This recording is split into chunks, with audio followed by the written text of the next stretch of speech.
우리가 살고 있는 이 시대가 참 위기의 시대인 것 같습니다. 지난 한 주일 동안에 있었던 여러 뉴스 사건 속에 몇 가지를 추스려 보니까 마약에 취해 운전하다가 육중추돌을 일으킨 어떤 사건이 있었습니다. 만취되어서 배달하는 성실한 가정을 취여 숨지게 한 사건도 있었습니다. 10살, 8살 형제가 가정에 방치되어 배고파서 라면을 끓여 먹다가 화재가 일어나 화상을 입은 전 국민의 이 가슴을 아프게 한 사건도 있었습니다. 화가 나 편의점에 차를 질주한 사건도 있었습니다.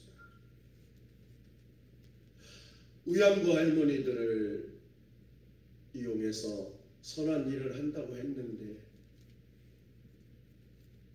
여러 가지 부정의 결과로 기소된 국회의원도 있었습니다. 무엇 하나 우리의 마음을 시원케 하는 이야기가 없습니다. 어느 심리학자가 이렇게 말했습니다. 코로나로 인하여 우울증과 그리고 불안과 분노가 극에 달하여 표출된 일들이고 불안한 감정의 시대를 살고 있는 사람들의 특징이라고 말합니다. 그러나 사건과 실물을 어떻게 바라보고 해석하느냐에 따라서 그 사건, 그 문제가 달라지기도 하고 인생이 달라지기도 한다는 것입니다. 어느 부흥회를 많이 다니셨던 목사님의 간증 하나를 소개합니다. 그 목사님이 많은 곳을 부흥회를 다니면서 힘들고 어려운 사람들을 상담하고 기도해 준 경험을 이야기하는데 고아가 됐습니다. 고아원에서 14년을 살았습니다. 14살에 고아원에서 나와 음식점을 전전하며 주방일과 그리고 도우미를 하면서 살았습니다. 부모복은 없지만 좋은 남자 만나서 행복한 가정을 꾸리겠다고 하는 꿈을 갖고 살았습니다. 그렇게 만난 남편이 폭력 남편이고 그리고 정신이상자였습니다. 세상에서는 혈육이라는 단 하나밖에 한 사람도 없는 그녀가 그나마 아들을 낳았는데 그 아들이 뇌성마비였습니다. 남편도 약물 중독에다가 정신 이상에다가 의지하고 낳았던 아들마저 뇌성마비. 그럼에도 그 피부치 아들을 키우겠다고 열심히 살았는데 우연에 걸리고 말았습니다. 그런 그가 투병 생활하다가 부흥회에 참석하게 됐습니다. 첫날 집회를 마치고 목사님을 찾아와 이렇게 말했습니다. 목사님, 하나님이라는 분이 계시다고 하면 어떻게 한 사람에게 이런 불행을 한꺼번에 몰아다 주실 수 있습니까? 하나님이 계시다고 하면 왜 이렇게 많은 슬픔을 한 사람에게 부어주실 수 있습니까? 이 세상에 나처럼 복 없는 사람 있으면 목사님 한번 데려가 보십시오. 부모 복도 없지, 남편 복도 없지, 자식 복도 없지요, 건강 복도 없습니다. 나 하나님 믿기는 하지만 정말로 살고 싶지 않습니다. 그리고 3일의 부흥회가 끝나고 은혜를 받았습니다. 환경이 변한 것도, 남편이 변한 것도, 아들이 고침받은 것도 자기가 고침받은 것도 아니었습니다. 마지막 날 하나님이 주신 은혜로 눈물을 흘리면서 부흥회를 마치고 돌아가는 목사님을 찾아와 이렇게 말을 했습니다. 목사님, 제 생각이 틀렸습니다. 하나님은 여전히 저를 사랑하셨습니다. 그 후 3년 뒤에 그 교회의 부흥회를 또 하셨답니다. 그분을 다시 만났는데 그때까지 건강하게 살아있는 거예요. 그 여자가 어떻게 변했냐면 하나님의 은혜로 의암을 고침받았습니다. 아멘. 약물 중독자여 정신병자였던 남편이 고침을 받았습니다. 아멘. 같이 신앙생활을 하고 있었습니다. 비록 뇌성마비 아들은 고침을 받지 못했지만 하나님께서 그를 붙잡아 주셔서 학교를 다니고 있는 것을 보았습니다. 그가 기뻐하면서 이렇게 말을 하더랍니다. 목사님, 나 3년 전의 이야기 정정합니다. 이 세상에 나처럼 행복한 사람이 있다고 하면 한번 데리고 오십시오. 나는 행복한 사람이었습니다. 저는 부모 복이 있습니다. 하나님 아버지 복이 있습니다.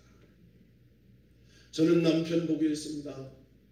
나를 위해 기도해주는 남편으로 변했습니다. 저에게는 아들 복이 있습니다. 세상에서도 그 어떤 아들보다도 순수하고 깨끗한 아들이 있습니다. 저는 건강합니다. 아무리 육체적으로 앞으로 힘들다 할지라도 하나님이 내게 붙잡아 주시고 나를 책임져 주시고 영원한 천국을 소망으로 주셨기 때문에 나는 행복한 사람입니다. 무엇이 그 여인을 그렇게 바꾸어 놓았을까요? 그 여인의 마음속에 예수님이 들어가 계셨기 때문입니다. 예수님이 그의 환경을 바꿔주셨고 그의 생각을 바꿔주셨고 그의 마음을 바꿔주셨기 때문입니다.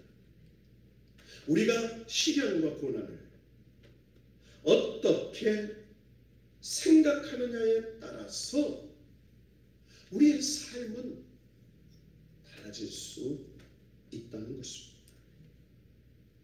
코로나 시대에 살고 있습니다.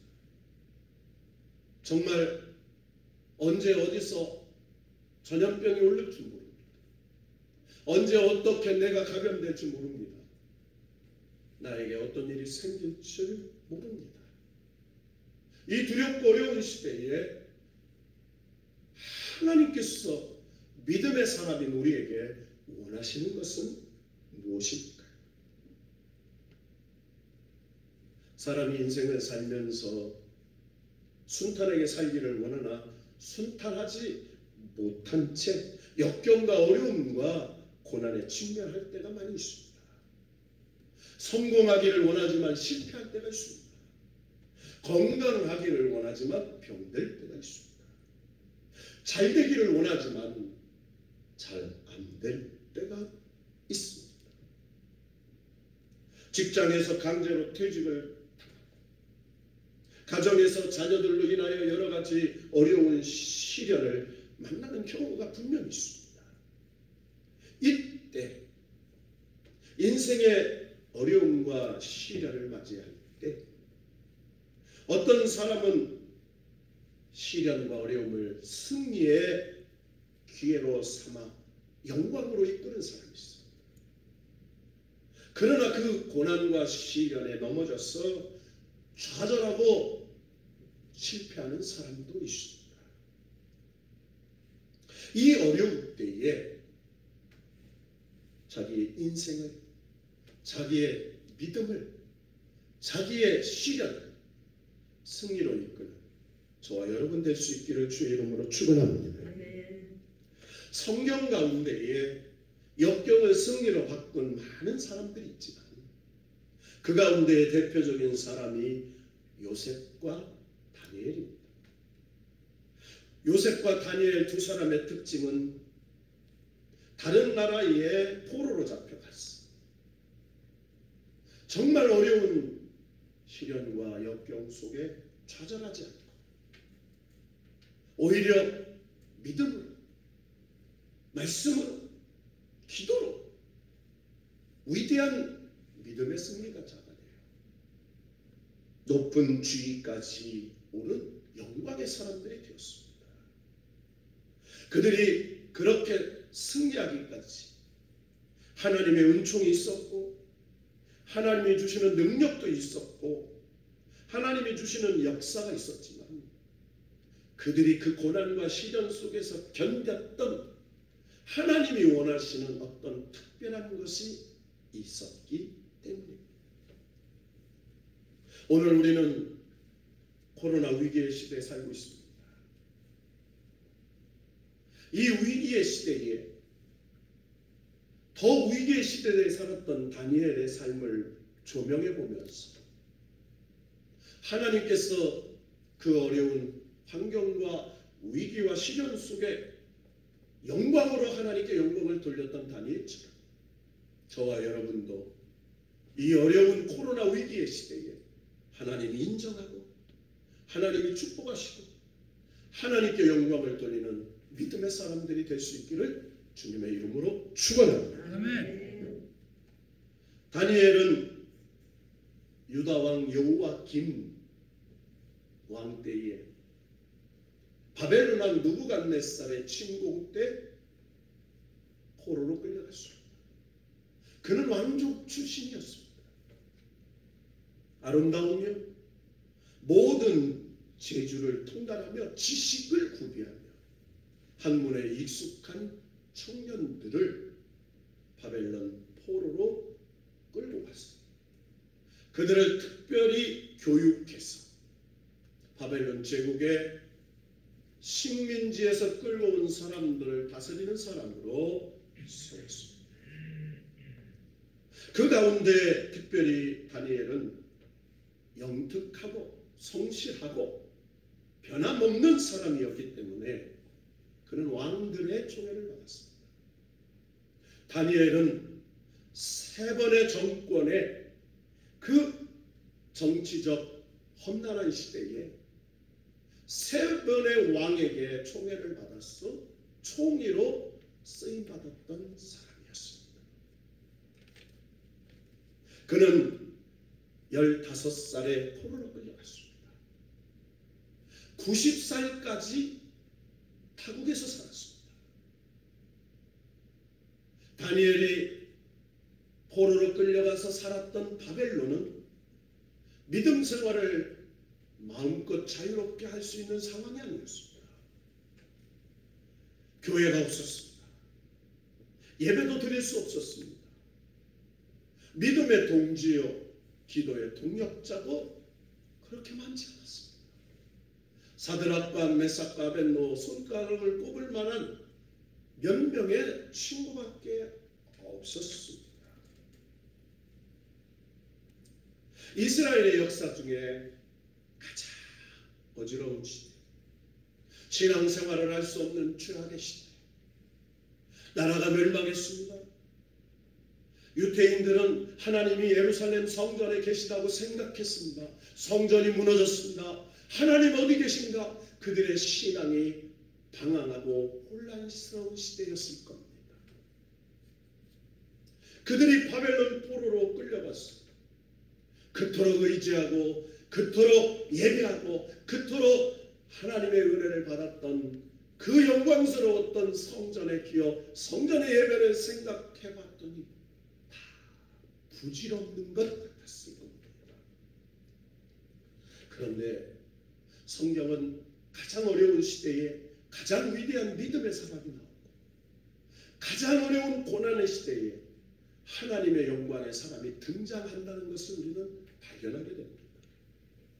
이 다니엘 포로의 시대에 이사야 53장 5장에 고난받는 종의 노래와 같이 우리를 위하여 멸시를 당하시고 우리의 죄와 허물을 위하여 채찍에 맞으셨던 메시아의 예언을 주시고 그리고 아무것도 없고 하나님 어디 계신다고 절망하던 그때에 하나님의 놀라우신 새 역사, 하나님은 예루살렘 성전에 계신 게 아니야, 거기만 계신 게 아니야, 하나님은 우리와 함께 계셔.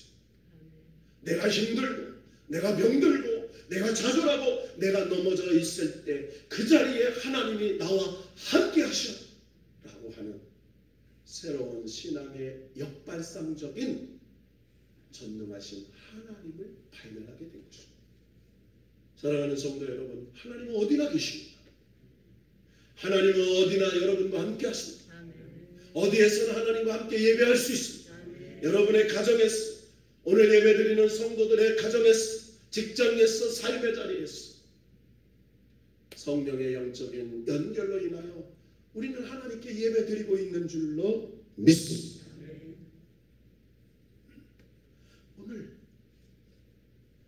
이 다니엘이 하나님께서 위대한 믿음의 사람으로 쓰임받게 된 이유가 무엇이었을까? 우리는 이 다니엘의 이야기를 너무나 잘 압니다. 다니엘이 포로로 끌려와서 소년이었을 때 그는 구별된 음식을 먹으면서 하나님이 함께 하심을 증명했고, 다니엘의 세 친구가 정말 사드락과 메삭과 아벳느고가 함께 풀무불에 던져지는 그런 위험 속에서도 하나님이 지켜주심을 그들 경험했습니다. 그런 어려움 속에서 그들이 믿음을 지킬 수 있었고 하나님을 향한 영광을 돌릴 수 있었던 이유가 있었을 겁니다. 그 가장 최악의 상황, 그 어려운 형편에서 하나님이 다니엘과 사드락과 메삭과 아벳느고를 통하여 받으셨던 중요한 무엇이 있었을 것입니다. 오늘 말씀을 통해서 우리가 한번 찾아낼 것은 6장 1절에서 10절에 보면 이런 사건이 전개됩니다. 다리오 왕이, 다리오는 아하수에로 왕의 아들입니다. 이 다리오 왕이 3명의 총리를 세우고 그 중에 특별히 다니엘을 가장 높은 총리로 세워서 120도를 관할하는 가장 높은 자리에 앉히려고 할 때에 사건이 생겼습니다. 여러분, 우리가 잘 될 때 조심해야 합니다. 설 때에 넘어질까 조심하고, 그리고 뭔가 술술 풀릴 때 조심해야 합니다. 성경에 보면 우는 사자처럼 사단이 우리를 삼키려고 한다는 것입니다. 그래서 주님은 말씀하셨어요. 깨어 근신하며 쉬지 말고 기도하라. 다니엘이 높임을 받고자 할 때에 다른 총리들과 바벨론의 고관들이 시기질투에 빠졌습니다. 그가 뛰어나고 민첩하고 왕의 신망을 받고 있다는 사실을 깨닫고 어떻게 하면 이 다니엘을 쓰러뜨리고 왕의 신망을 떨어뜨려서 그가 가장 높은 총리의 자리로 올라가지 못하고 그를 제거하려고 계략과 모략을 꾸몄습니다. 그리고 다니엘의 뒷조사를 하기 시작합니다. 6장 4절에 보면 이런 말씀이 나옵니다. 국사에 대하여 다니엘을 고발할 근거를 찾고자 하였으나, 이 말은 그가 총리로 관직에 있으면서 모든 일을 다 뒷조사를 해봤더니 아무 근거, 아무 허물, 그리고 아무 그릇됨도 없었더라. 이렇게. 6장 4절에 아무이라는 단어가 4번이나 반복되면서 허물도 없고 그릇됨도 없고 근거도 없음을 계속해서 방어합니다. 한마디로 말해서 그는 책 잡을 것이 없는 진실하고 성실한 사람이었던 것을 발견하게 됩니다. 그런데 아주 재밌는 게 있습니다. 그는 모든 삶에서 성실하고 진실하고 그리고 충성된 사람이었는데 사람의 책을 잡을 수 없는데 책 잡을 만한 것이 하나 있는 걸 발견합니다. 5절 말씀 한번 다 같이 읽어볼까요? 시작. 그들이 이르되 다니엘은 그 하나님의 율법에서 근거를 찾지 못하면 그를 고발할 수 없으리라 하고. 여러분, 이해할 수 없는 말이 거기서 뜬다. 율법에서 근거를 찾지 못하냐. 그러니까 다니엘은 하나님의 말씀대로 살려고 하는 사람이었습니다.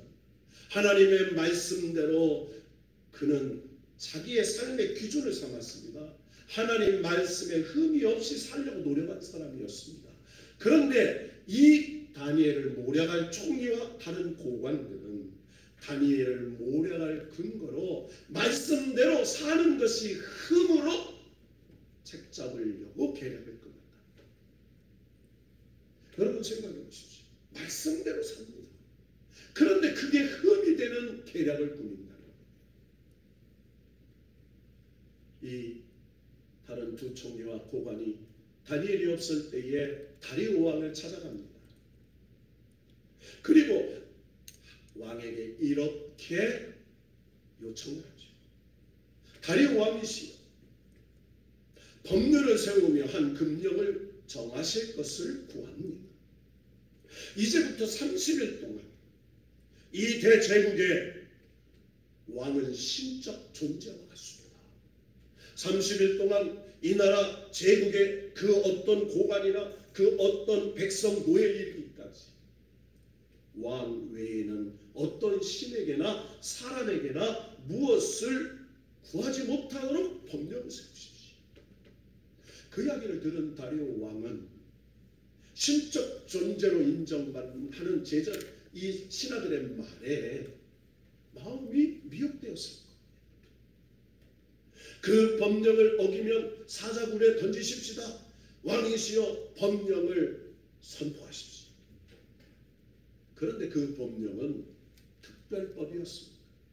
특별법이라는 것은 한시적으로 정한 법입니다.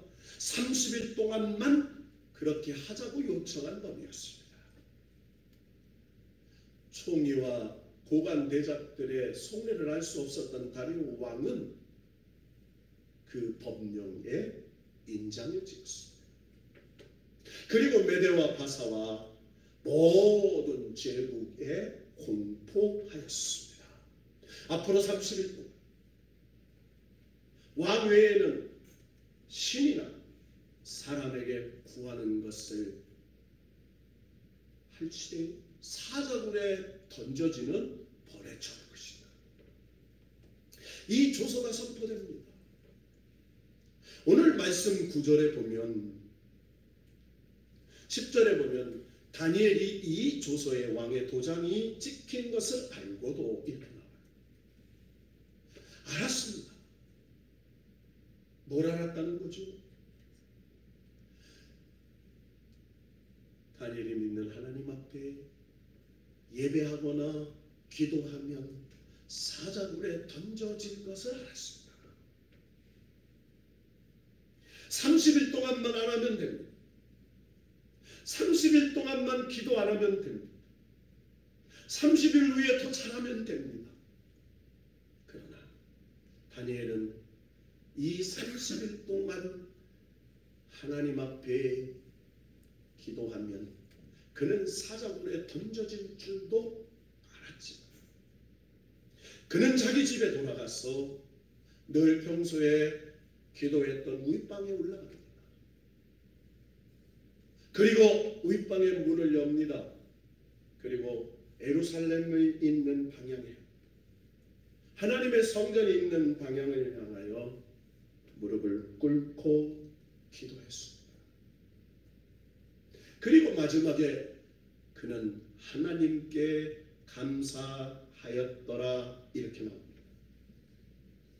여러분, 하나님께 감사할 이유가 무엇이 있었을까요?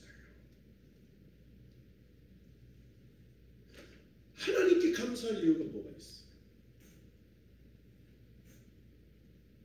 오늘 이 말씀을 우리는 너무나 잘 아는 다니엘의 이야기입니다.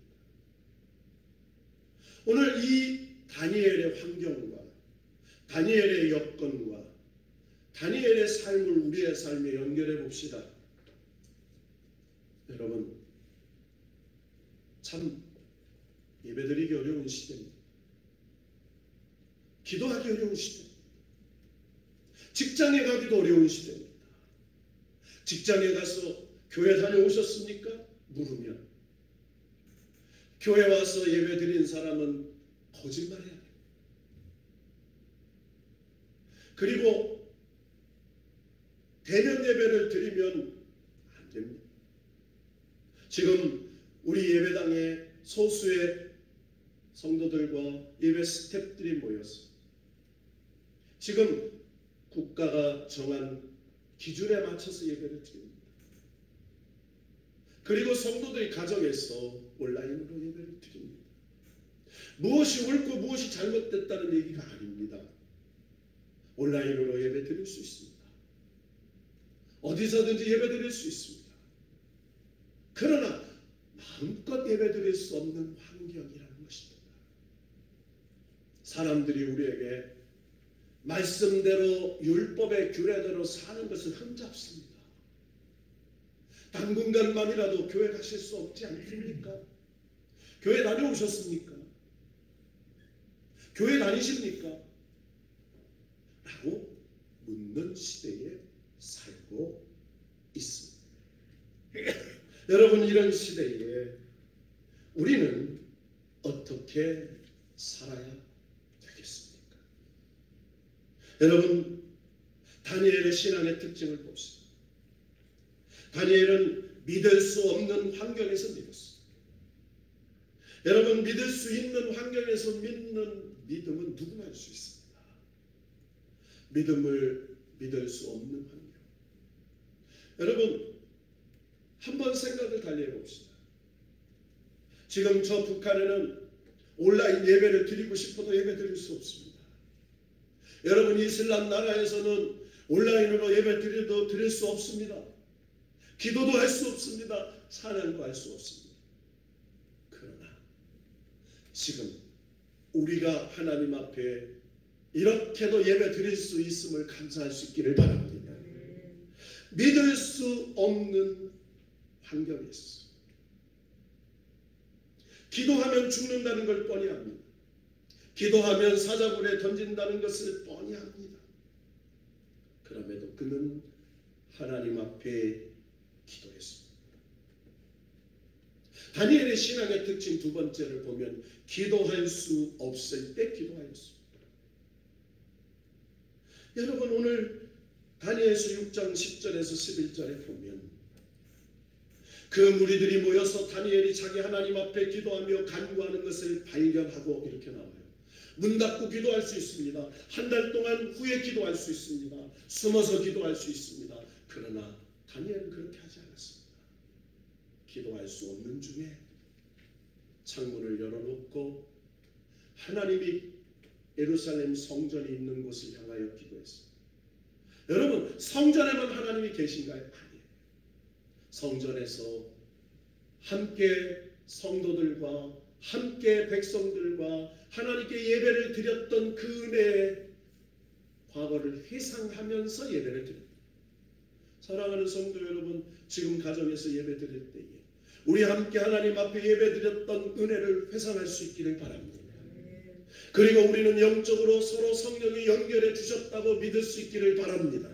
비록 떨어져서 가정에서 자녀들과 아니 때로는 홀로 예배 드리고 있지만 그 자리에 하나님께서 함께하고 계시다는 것을 믿을 수 있기를 바랍니다. 기도할 수 없을 때 다니엘은 기도했습니다. 그러나 가장 중요한 것은 10절 마지막 절에 등장하는 하나님께 감사했습니다. 감사할 수 없을 때 그는 감사했습니다. 감사할 수 있을 때 감사는 누구나 할 수 있습니다. 그러나 감사할 수 없을 때 감사는 참 어렵습니다. 여러분, 다니엘은 이제 마지막 기도라는 걸 알았습니다. 그리고 주변에서 자기가 기도하면 밀고 할 것도 알았습니다. 이제 잠시 후에 이 기도가 마지막 기도로 자기는 사자굴에 던져질 것도 알았을 겁니다. 자신이 기도하는 것이 무엇을 의미하는지 그는 잘 알았습니다. 왕의 신에게 절하거나 기도하면 사자굴에 던져지겠다는 왕의 준엄한 법령이 발표된 상황에서 그 사실을 알면서도 그는 기도하면서 감사했습니다. 여러분, 무엇을 감사했을까요? 우리는 보통 하나님이 주신 복에 감사합니다. 건강 주셔서 감사합니다. 물질 주셔서 감사합니다. 명예와 권세를 주셔서 감사합니다. 자녀가 잘 되게 하셔서 감사합니다. 때로는 은혜 주셔서 감사합니다. 고백할 때가 있습니다. 마치 자녀들이 부모에게 용돈을 받으며 감사한 것처럼 우리도 하나님께서 무엇을 주시면 감사할 때가 참 많았습니다. 그런데 다니엘의 감사는 그런 감사가 아니었습니다. 영어 성경에 보면 이런 표현이 등장합니다. Praying and giving thanks before his God, 이렇게 나옵니다. 이것을 의역하면 하나님 앞에서 기도하고 하나님 앞에서 감사했다. 따라합시다. 하나님 앞에서 기도하고 하나님 앞에서 감사했다. 원문에 가까운 번역이죠. 그러니까 한마디로 하나님 때문에 감사했다. 내가 무엇을 받아서가 아니에요. 마지막 하나님께 기도하면서 다니엘의 마음속에 이런 은혜가 부어졌을 겁니다. 성경에는 기록되지 않았죠. 하나님, 성전이 무너지고 나라가 망했을 때 끝났다고 생각했습니다. 하나님은 성전에 계신데 성전이 무너져서 하나님 어디 계신가 방황하고 있었습니다. 그러나 신앙의 역발상으로 하나님은 어디나 계시다는 걸 깨달았습니다. 고난 중에, 역경 중에, 시련 중에 나와 함께 하신다는 걸 깨달았습니다. 바벨론의 포로로 끌려왔지만 이 코로나의 위기 속에 있지만 하나님이 함께 하신다는 사실을 우리는 알아야 됩니다. 하나님이 함께 하신다는 사실, 어디다 함께 하신다. 그리고 포로로 끌려왔습니다. 산의 진미를 거절하고 하나님 말씀 붙잡고 살았다. 하나님이 높여주시고 총리를 만들어주시고 세 번의 정권의 나라에 의해서 그가 하나님의 영광을 돌릴 수 있는 인생을 지켜주신 걸 감사했어요. 그리고 마지막 하나님 사람답게 기도할 수 있는 믿음을 지킬 수 있었음을 감사했을 겁니다. 다니엘의 이 장면을 보면서 하박국 선지자의 감사의 기도가 생각이 납니다. 밭에 수출이 없습니다. 포도의 열매가 무화과나무 열매가 없습니다. 외양간에서도 우리의 양도 없습니다. 나는 여호와로 인하여 즐거워하겠다는 하박국의 고백이 생각이 납니다. 아무것도 없지만 전능하신 하나님이 함께 하신다는 깨달았을 때 다니엘은 최악의 상황에서 감사할 수 있었습니다. 사랑하는 성도 여러분, 원망하지 맙시다. 탈무드에 나오는 한 이야기를 소개하고 말씀을 마칠까 합니다. 어떤 아버지가 아들에게 이렇게 말했습니다. 이웃집에 가서 낫을 좀 빌려오너라. 아들이 이웃집에 갔다 와서 하는 말이 낫을 빌려주지 않았습니다. 거절하고 핀잔을 들었습니다. 그리고 며칠 후에 이웃집에서 낫을 빌리러 이 집에 왔습니다.